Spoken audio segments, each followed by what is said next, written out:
my father was in the Navy. Okay. He joined Navy in 1946 in Karachi. Oh. And he also saw the partition of the country and the segregation of assets between Pakistan Navy and the Indian Navy. Okay. He was also witness to the Indian Naval Uprising of 1946. Yeah. Although it wasn't my intent to join the armed forces because I wanted to be a doctor. The Navy is a three-dimensional service. Sure. Decided I should become a mine-clearing diving officer. And because that I thought was physically and mentally very demanding. And I served for 3 years and I went in command of my ship. It was a landing ship tank and command was during tsunami time. So we did a lot of relief operations during tsunami and got to see the devastation created by the tsunami that time. So it was a very, very interesting. Why it was more interesting was because the kind of ports where we used to enter had lost all navigation aspects, features. Somewhere the water has gone actually 2-3 kilometers inside. So the depth was less. The jetties were broken. The cranes were not there. Okay. So taking a ship in this kind of area was potentially dangerous. You could actually ground your ship, you could damage the propellers, and for a commanding officer, it could be a professional challenge. Yeah. Because something like this happens, then you could be relieved of the command.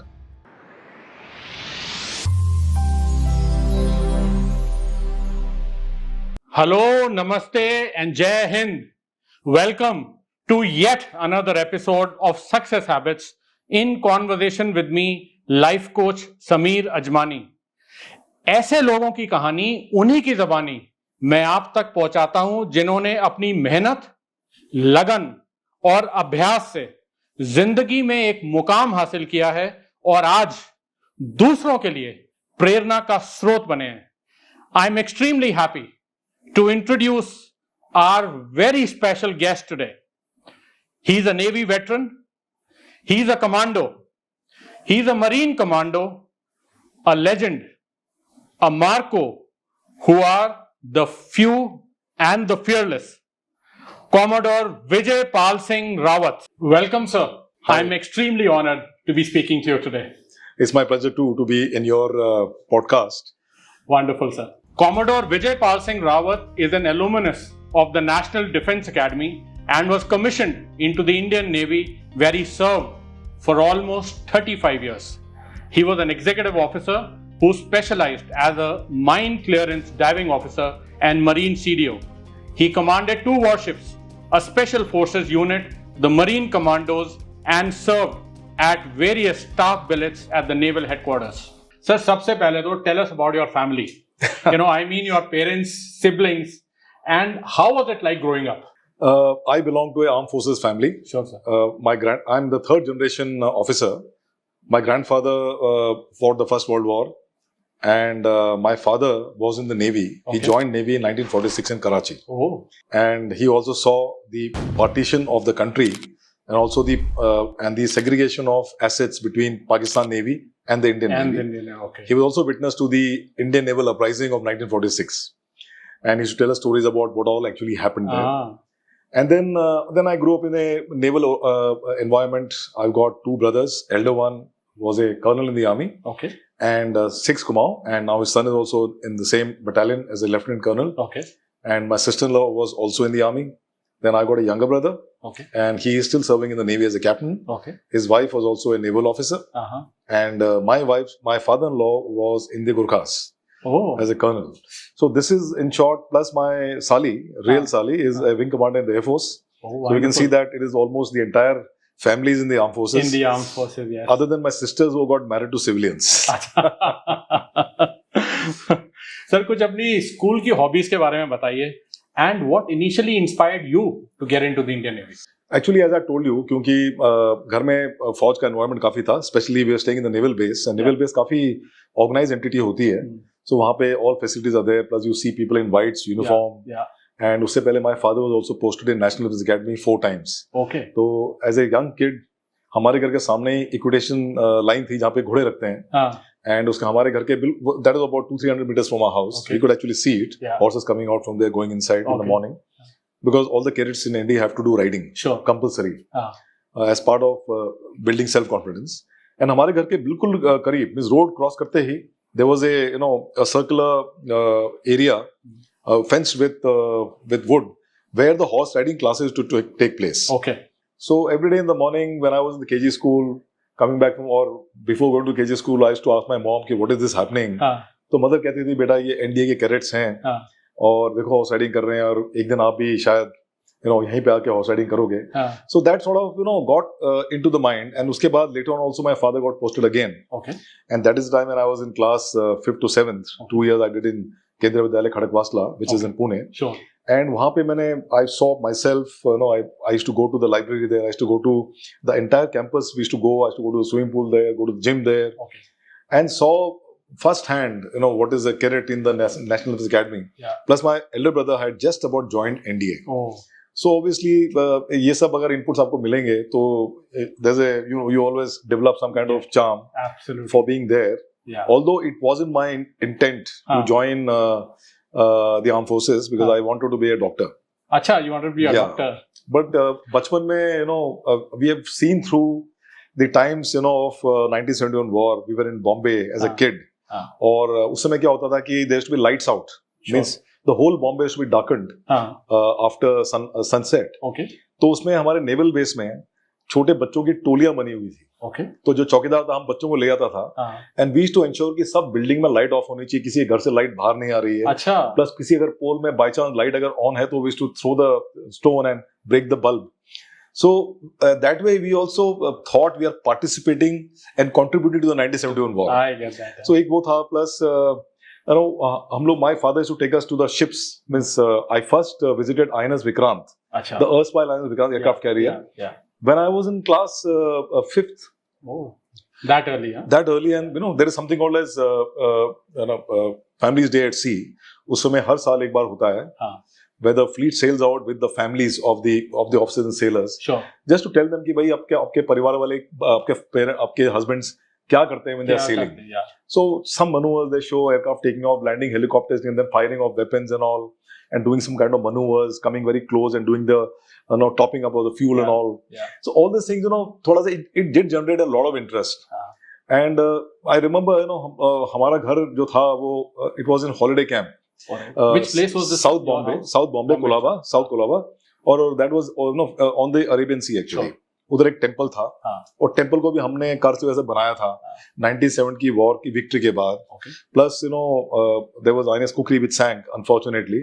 तो कुकरी hostel बना, तो उसमें भी हमने काफी बच्चों ने भी कुछ कंट्रीब्यूशन किया, इन द सेंस कि we used to come and help out people who are masons who are working there. And that was actually done post haste. I think within a period of 1 year it was done. And so there was a lot of euphoria there. और navy के बारे में काफी euphoria था. तो my father, I used to ask my father कि ये what is there. He used to say the ships are at anchorage because every ship used to have a light when they are at anchorage. And I used to ask him what is beyond this. He says if you just go straight from here and you sail for about 5-6 days, you'll reach the African coast. And then he used to tell stories about, because my father has sailed a lot when he was in the younger days in the Navy. तो stories सुनाते थे कि he went to Mombasa, वहाँ पे crocodile eggs खाए.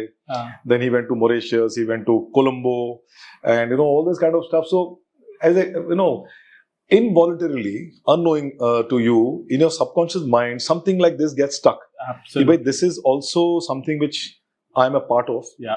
And that's why the transition to join NDA wasn't very great. I didn't have to put any effort actually. So it was all there in the family. I get that. Wonderful, sir. Wonderful. Sir, थोड़ा सा fast forward करते हैं. Walk us through your career journey and the key milestones that led to your rank of a Commodore in the Indian Navy. So when you join the Indian Navy, you get commissioned as a sub-lieutenant. Sure. और उसके बाद then the next rank is a lieutenant. Okay. And that you get within a period of 2 years after you have done your mandatory courses. Sure. तो क्या होता है कि navy में an executive officer like me has to undergo a full-fledged course of 1 year.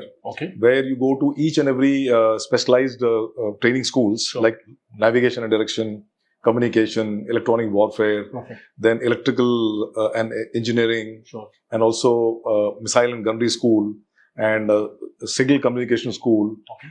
Where you have to, it's about 2-3 months in each school, and also diving school, and then also law and logistics school. Sure. So various schools where you know the basic fundamentals of what is there in the Navy for an officer. So they just sort of shape you up. Sure. तो उस एक साल के बाद then you have to go on board a ship. Okay. And ship में you do something called as watchkeeping. Okay. Which is like whatever you have actually learned in ये पूरे एक साल के कोर्स में जो आपने सीखा है, उसका functional utility कैसी होती है ship में. So you so that you are able to handle the ship as a independent officer at night, also at day. Okay. You can handle all emergencies in a ship. Sure. You are able to maneuver the ship. You are able to ensure that the ship is actually navigating safely from place A to place B. Okay. And you basically know all the maneuvers. If the ship moves in a fleet, beta type, there'll be at least 15-20 ships actually moving together. Okay. Whenever there is a exercise or we are preparing for war, doing some simulation and all. So this is the kind where aircraft operation, helicopter operations. Sure. So you learn about everything and then you show how much you've learned. And then you have a board set in by the commanding officer who certifies you. Okay. That you are fit for watchkeeping. Okay. So now you can keep an independent watch, and once that happens, then you are a full-fledged naval officer who can be posted to any ship, and he can do a lot of work of specialists like navigation, communication. So कितना समय लगता है इस पूरे 2-3? So it takes about after 6 to 7 months. अच्छा. And normally people get watchkeeping tickets after. It's called watchkeeping ticket, which is mandatory for your future promotion. Sure. उसके बाद after 4-5 years, and I did my watchkeeping. So you can actually volunteer because the Navy is a 3-dimensional service. Sure. So you could volunteer even before watchkeeping. You can volunteer for becoming a pilot or observer, which is again aviation branch. Sure.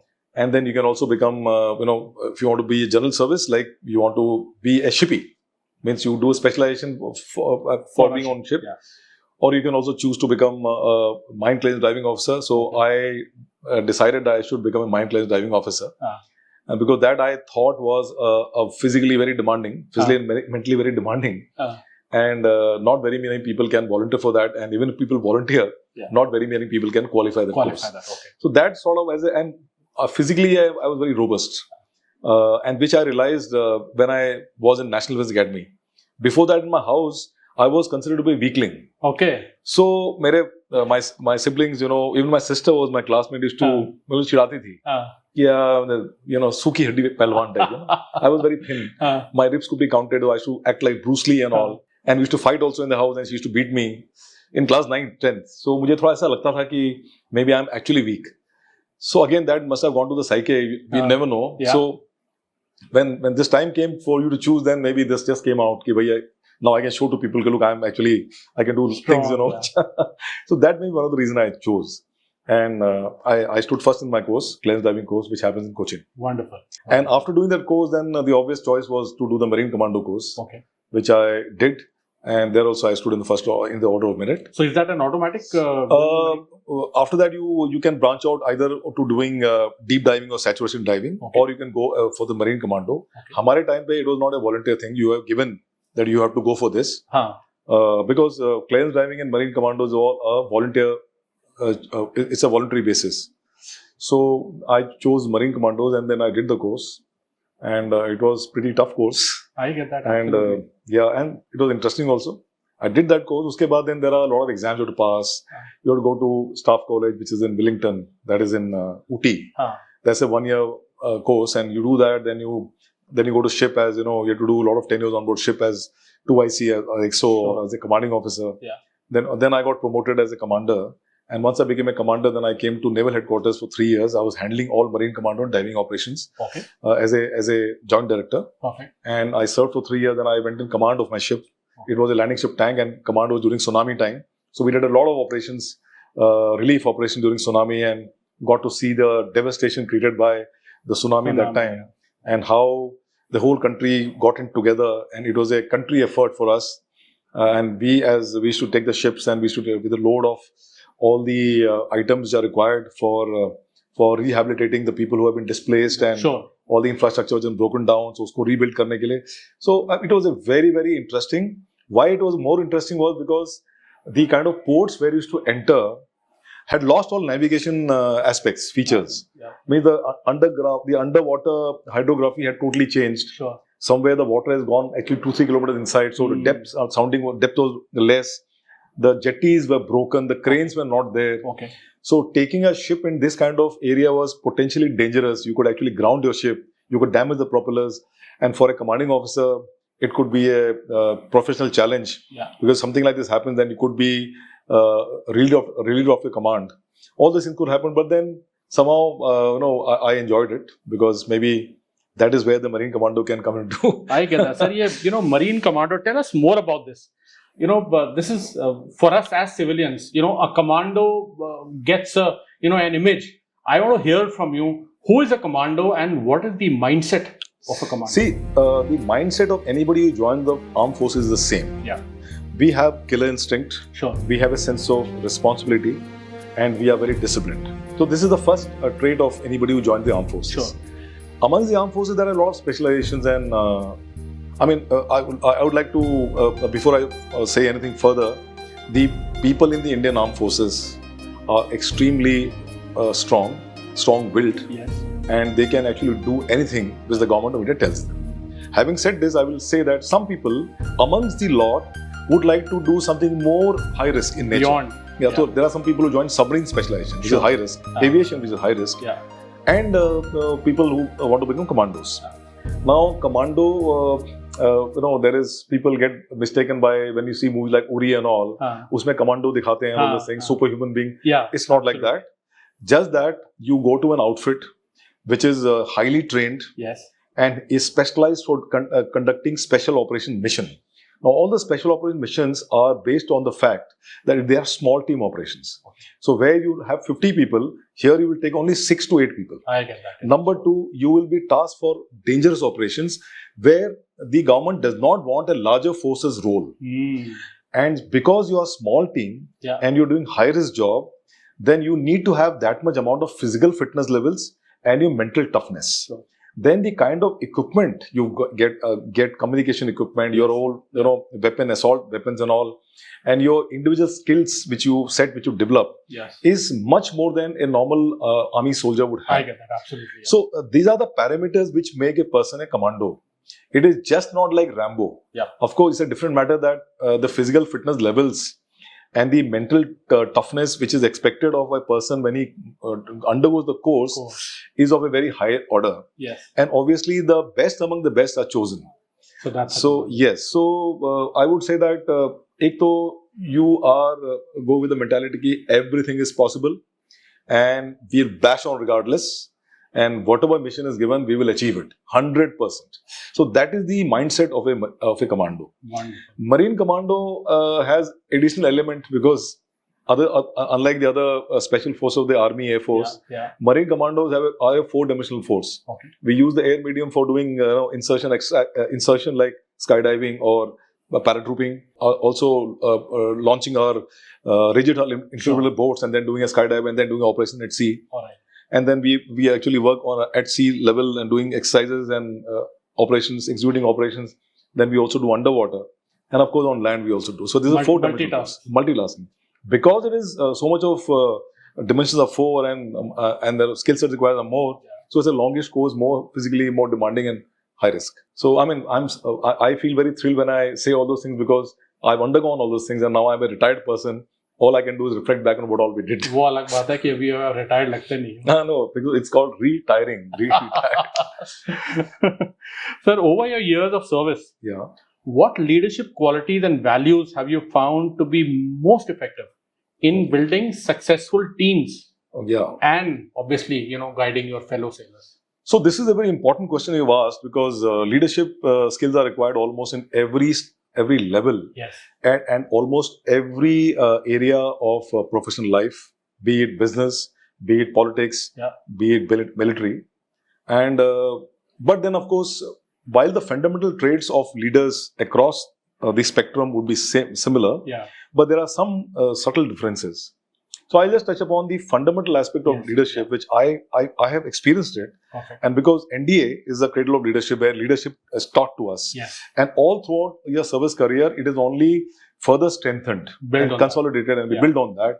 And we also do additional learning, good practices of leadership, which you read from books and see other people's, your seniors, other navies, other armies and all, and we read. And then also our own experimentation on ground, on field. So some, changes, course corrections and all. So all this becomes a package of leadership. So leadership, in my view, a successful leader is one who is firstly professionally highly qualified. Means your core competency level has to be 100%. Absolutely. So if that is there, so you will always generate a lot of respect from the people who are working under you, your subordinates, number one. Number two, a leader should be a one person who has the knack to identify who are the weak links in the team. Yeah. And without making them realize it, you have to build an aura around the other people, and so that you can bridge that small limitation which you have in your team. Sure. Without the person realizing it, it is that he's a weak link. Yeah.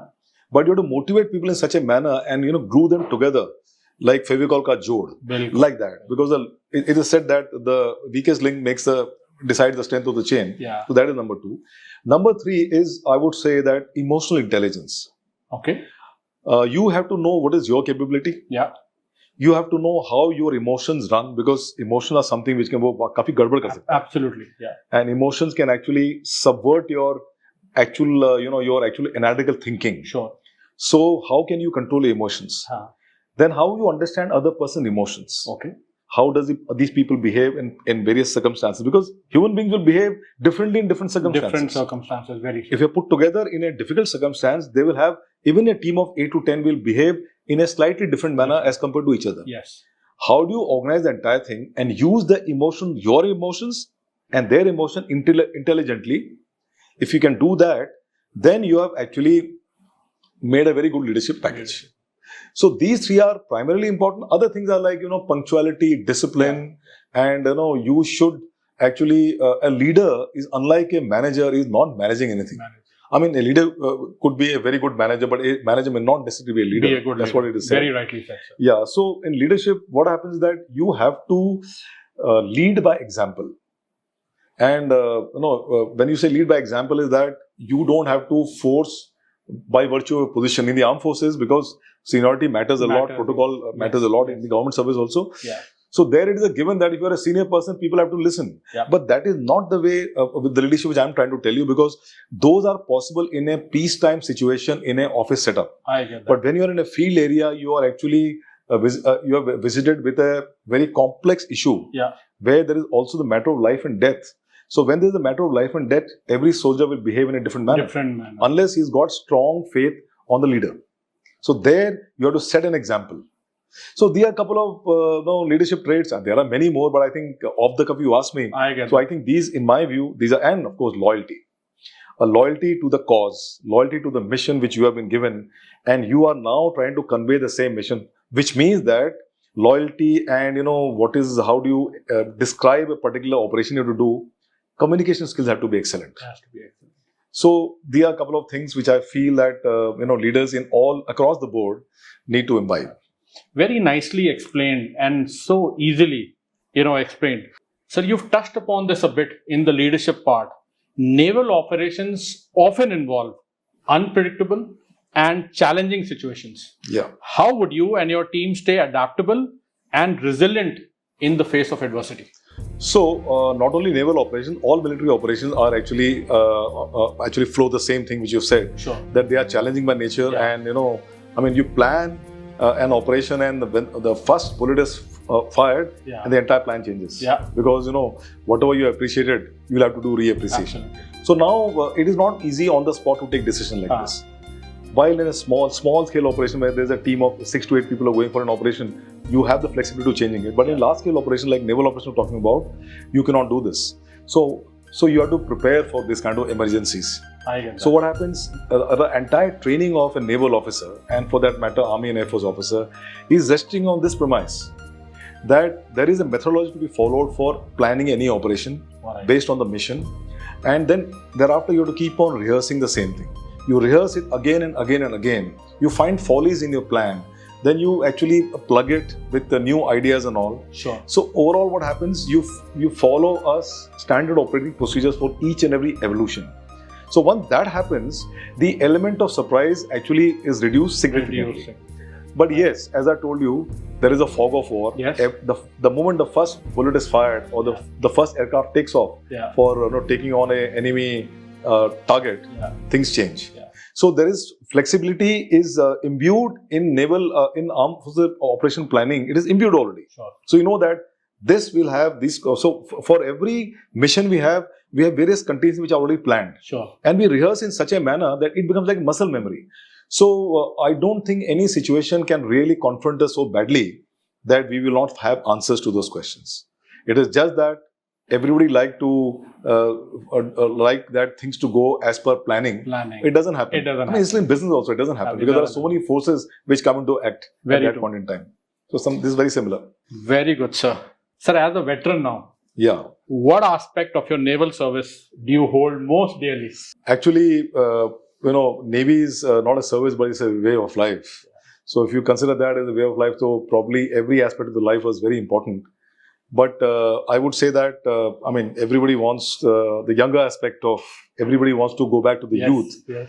So I would say the time when I did my initial courses, especially the Marine Commando and Clearance Diving course, thereafter I did get deployed in during Op Pavan.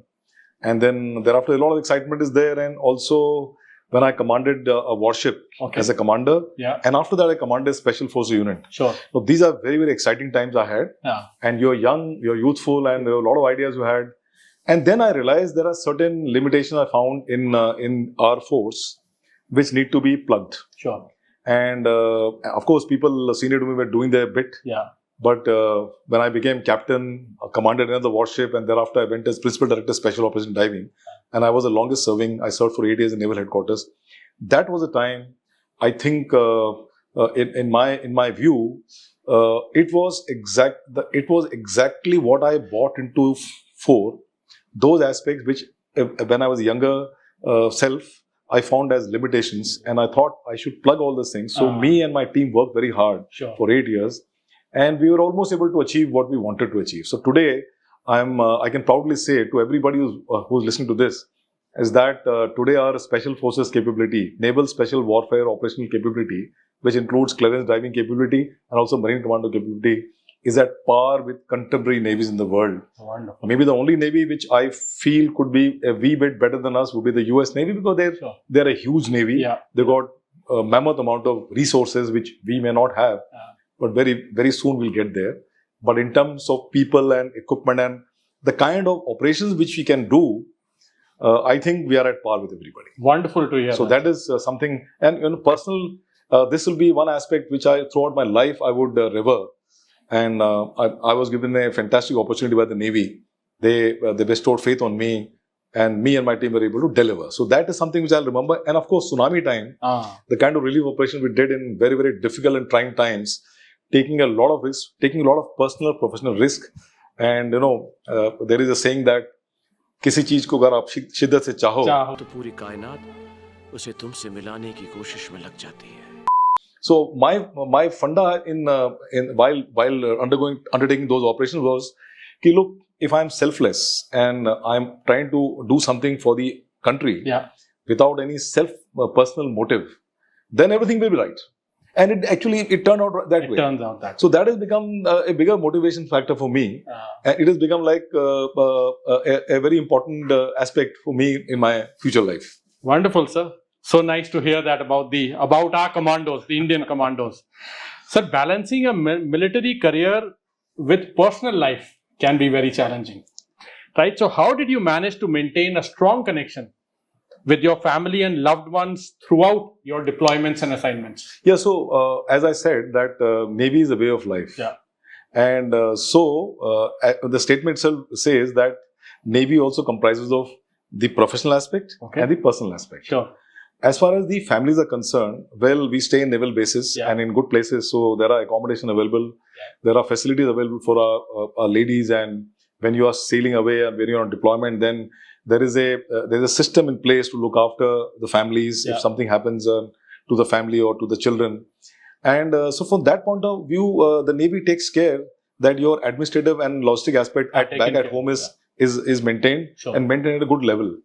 And when you are on board a ship, there are about 200-300 people on board a ship, or when you are in deployment, there are about 30-40 people with you. So it's like any other day. So we're doing exercise, we're doing planning, then we also relax and we crack jokes and all that happens.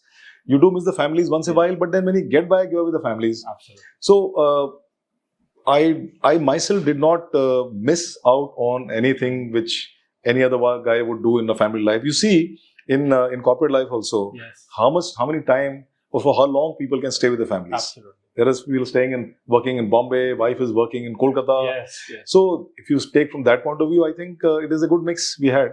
So I would say that in the life in the Navy was very enjoying, and of course it was professionally very satisfying. Wonderful to hear that, sir. Sir, looking back, is there anything you would have done differently, or any advice you would want to give your younger self? Again, a tough question. If I look back and if you ask me whether I would have done something differently, then I would have sure gone to the medical college, which had exam had already cleared. Acha, you still say that, huh? Yeah, I say that because see, there is every person has got an instinct. Yeah. My instinct is more into social service. Sure. In fact, my instinct in any way was not to become a rough and tough Marine Commando. I'm not a very adventurous person. I mean, people who listen to me will be surprised. As a Marine Commando, you are saying like this. Yeah. So I was in school. I was an all-rounder. I was a school captain, second in academics in class 12th, Sure. and also also good in co-curricular activities. And I was sports captain also. Okay. So from that point of view, when I joined the Navy and did all those things, so it wasn't too much of effort for me. But later on in the part, you realize that maybe if I had, because that was my instinct, because if I had done that, maybe I would have been much more satisfied. Not saying that I'm not satisfied with whatever I've done in the Navy. Yeah. But I wanted to wear white uniform. But I wanted to wear white uniform as a naval doctor. So that is something. I mean, since you asked me this question, I'm telling you. Otherwise, life has been good. Absolutely, I get that. No. And the advice I would give to myself is, maybe it's about time for people that you have to make choices and correct choices, and that is only possible if in your house your parents allow you to be very independent and independently making decisions, maybe right or wrong, from a very, very younger days. Yeah. Because as you grow up, then you get used to making decisions. Absolutely. You will continue making wrong decisions, but a time will come when you start making correct decisions. Correct. So that was unfortunately denied to us, and any middle class family in India those days, absolutely, it was totally denied. Parents would decide कि ये करना है, वो करना है, वो करना है. So हम भी, I won't say I was a victim to it. I was a party to it. But when it came to my children, I ensured very strictly that they do whatever they decide, right or wrong, and so they have chosen different professions to themselves. So answering your question once again, I would have maybe taken a different turn. एक दूसरे किस्म का सफेद coat पहनना. Yeah, I would have done that. So now transition from military to civilian life can be a significant change. Yeah. How do you approach this transition, and any learnings from your naval career that you've applied in your current post-military life? So flexibility in day-to-day operations is the norm in the armed forces. Sure. Particularly in the Navy, there is a lot of flexibility which is involved in it at every point of time, whatever situation may be.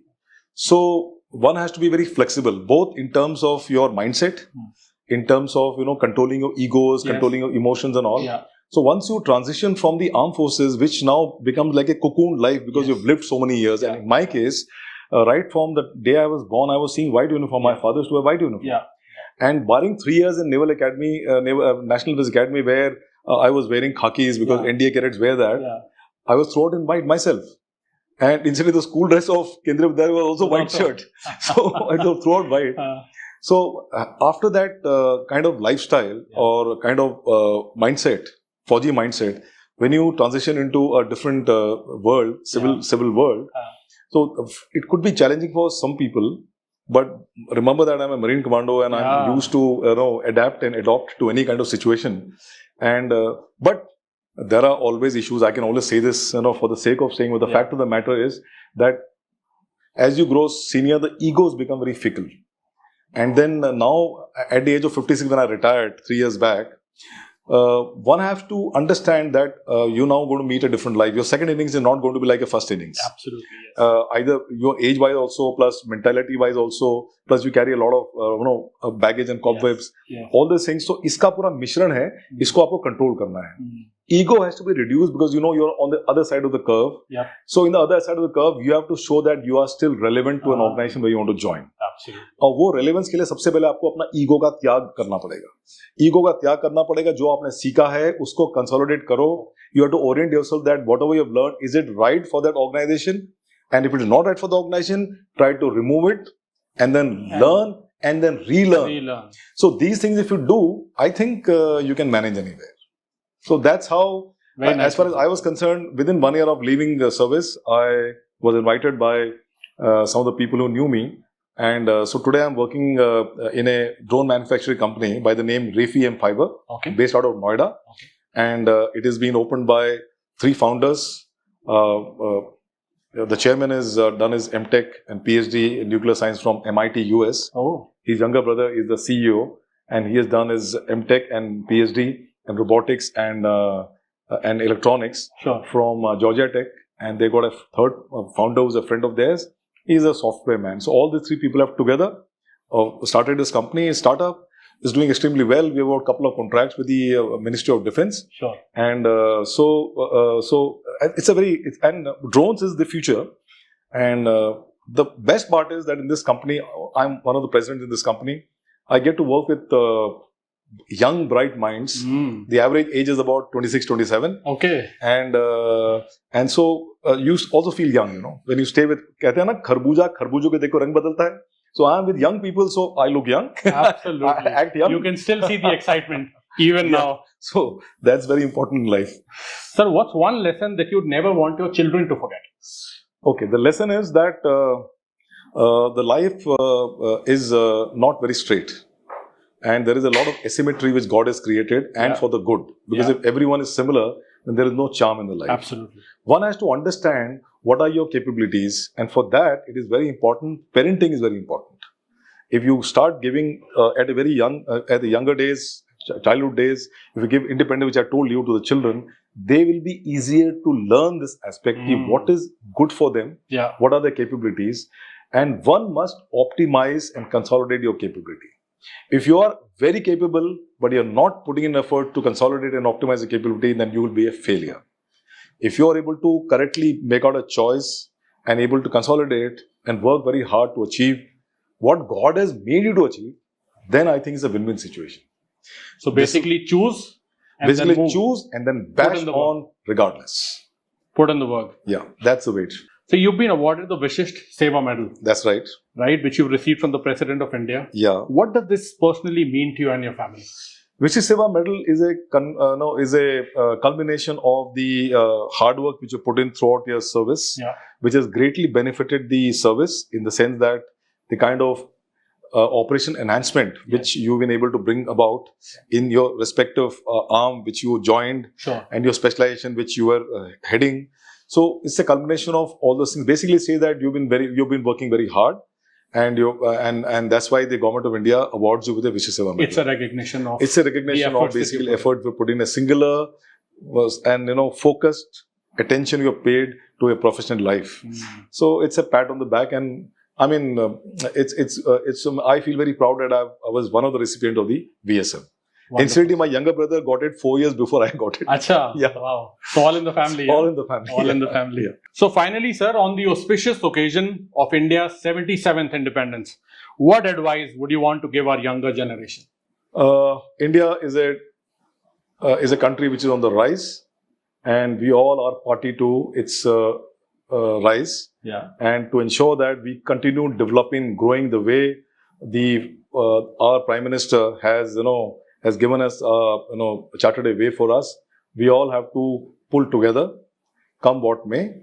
And so, please put in efforts. Please realize your potential, and also be one thing you have to ensure is that be very aware of what all is around you.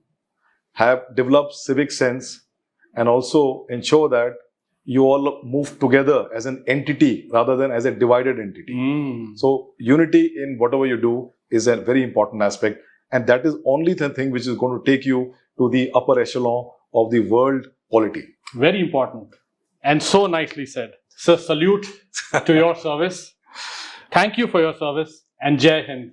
Thank you very much, Sameer, for this podcast, because I'm sure that it is always nice and to impart certain kind of knowledge to people who are absolutely, sir. Absolutely, it's a huge learning coming in from a person of your rank. Yeah, so it's basically is a give back time for a person like me who's a veteran in the armed forces, give back time so that people also realize what all armed forces people undergo and how strong are the armed forces of our country. Forces. Very true, sir. Thank you very much. That gives us so much courage. Yeah. So I would like to conclude this conversation with a few lines. बस ये बात हवाओं को बताए रखना, रोशनी होगी चिरागों को जलाए रखना, लहू देकर जिसकी हिफाजत की शहीदों ने, उस तिरंगे को सदा दिल में बसाए रखना. A big salute to all the soldiers who sacrificed their lives for our independence. Jai Hind. Jai Hind. Shauna Varan. Wow, sir, what a fulfilling conversation this was. बहुत कुछ जाना और समझा इंडियन नेवी के बारे में और बहुत कुछ सीखने को मिला. सीना गर्व से फूल उठता है on hearing about the heroics of our Indian soldiers. Please subscribe to my channel if you haven't done so yet. Like the video if you've enjoyed the conversation and share it with your friends and family so they too can get inspired. Please take good care of yourself and keep smiling till I bring you another inspiring story. Namaste and Jai Hind.